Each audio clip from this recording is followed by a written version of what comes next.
Dear Esther, I sometimes feel as if I've given birth to this island. Somewhere between the longitude and latitude, a split opened up, and it beached remotely here. No matter how hard I correlate, it remains a singularity, an alpha point in my life that refuses all hypothesis. I return each time leaving fresh markers that I hope, in the full glare of my hopelessness, will have blossomed into fresh insight in the interim.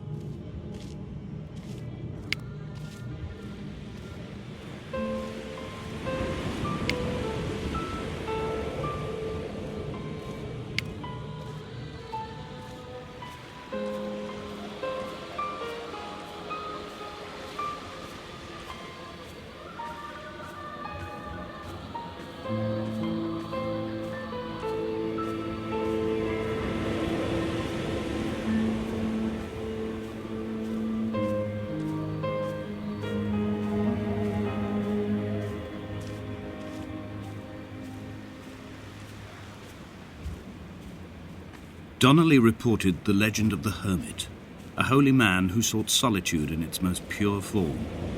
Allegedly, he rode here from the mainland in a boat without a bottom, so all the creatures of the sea could rise at night to converse with him. How disappointed he must have been with their chatter. Perhaps now, when all that haunts the ocean is the rubbish dumped from the tankers, he'd find more peace. They say he threw his arms wide in a valley on the south side, and the cliff opened up to provide him shelter. They say he died of fever 116 years later. The shepherds left gifts for him at the mouth of the cave, but Donnelly records they never claimed to have seen him. I have visited the cave and I have left my gifts, but like them, I appear to be an unworthy subject of his solitude.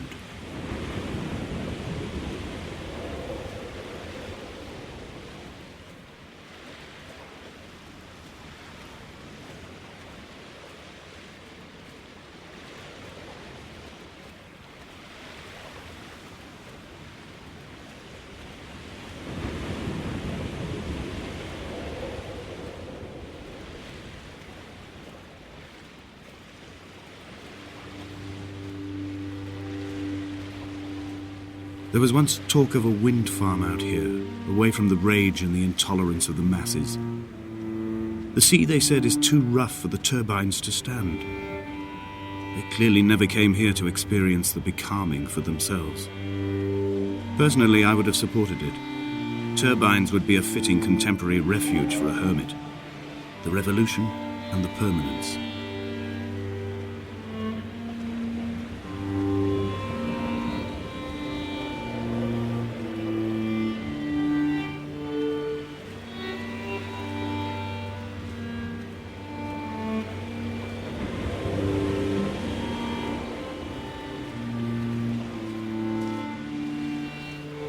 Dear Esther, I found myself to be as featureless as this ocean, as shallow and unoccupied as this bay, a listless wreck without identification.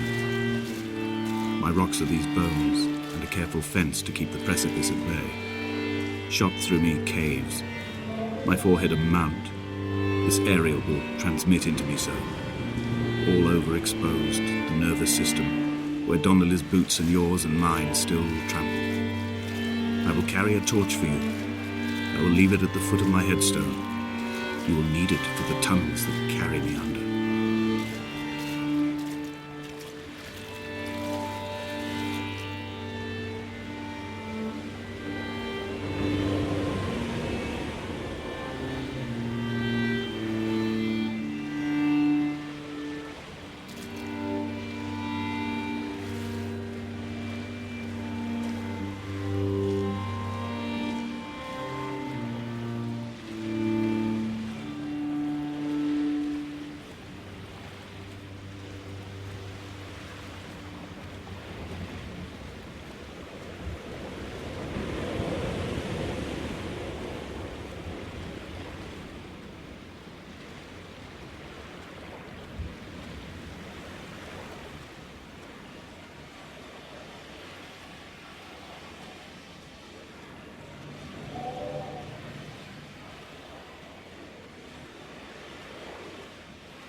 reading Donnelly by the weak afternoon sunlight.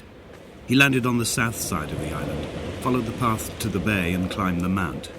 He did not find the caves, and he did not chart the north side. I think this is why his understanding of the island is flawed, incomplete. He stood on the mount and only wondered momentarily how to descend.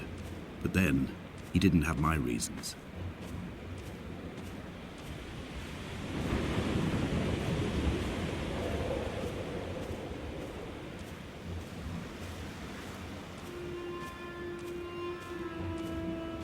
When someone had died or was dying, or was so ill they gave up what little hope they could sacrifice, they cut parallel lines into the cliff, exposing the white chalk beneath.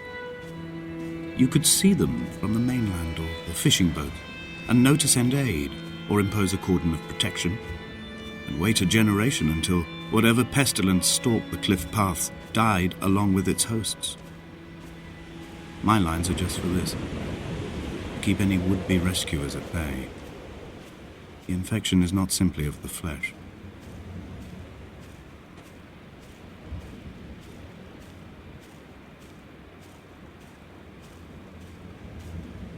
I quote directly: a motley lot with little to recommend them. I have now spent 3 days in their company. That is, I fear, enough for any man not born amongst them. Despite their tedious inclination to quote scripture, they seem to me the most God-forsaken of all the inhabitants of the Outer Isles. Indeed, in this case, the very gravity of that term, forsaken by God, seems to find its very apex. It appears to me that Donnelly, too, found those who wander this shoreline to be adrift from any chance of redemption. Did he include himself in that, I wonder?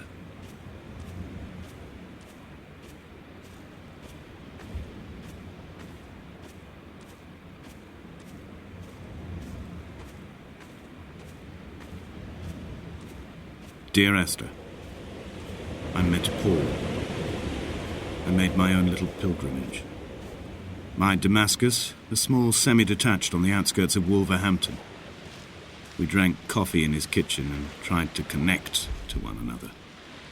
Although he knew I hadn't come in search of an apology, reason or retribution, he still spiraled in panic, thrown high and lucid by his own dented bonnet. Responsibility had made him old. Like us, he'd already passed beyond any conceivable boundary of life.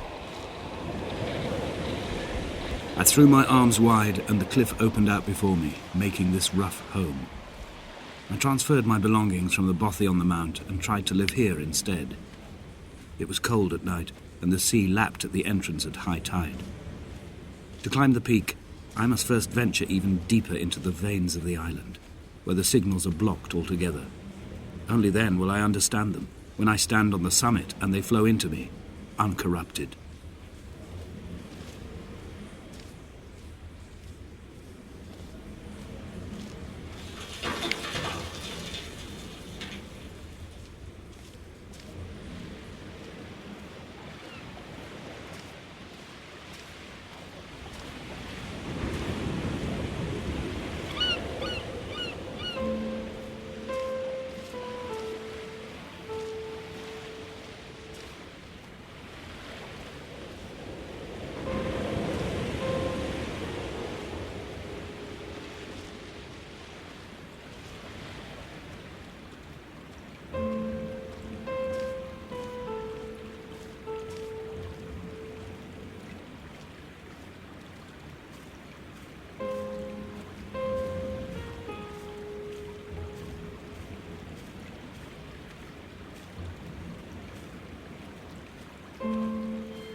I've become convinced I am not alone here, even though I'm equally sure it is simply a delusion brought upon by circumstance. I do not, for instance, remember where I found the candles, or why I took it upon myself to light such a strange pathway. Perhaps it is only for those who are bound to follow.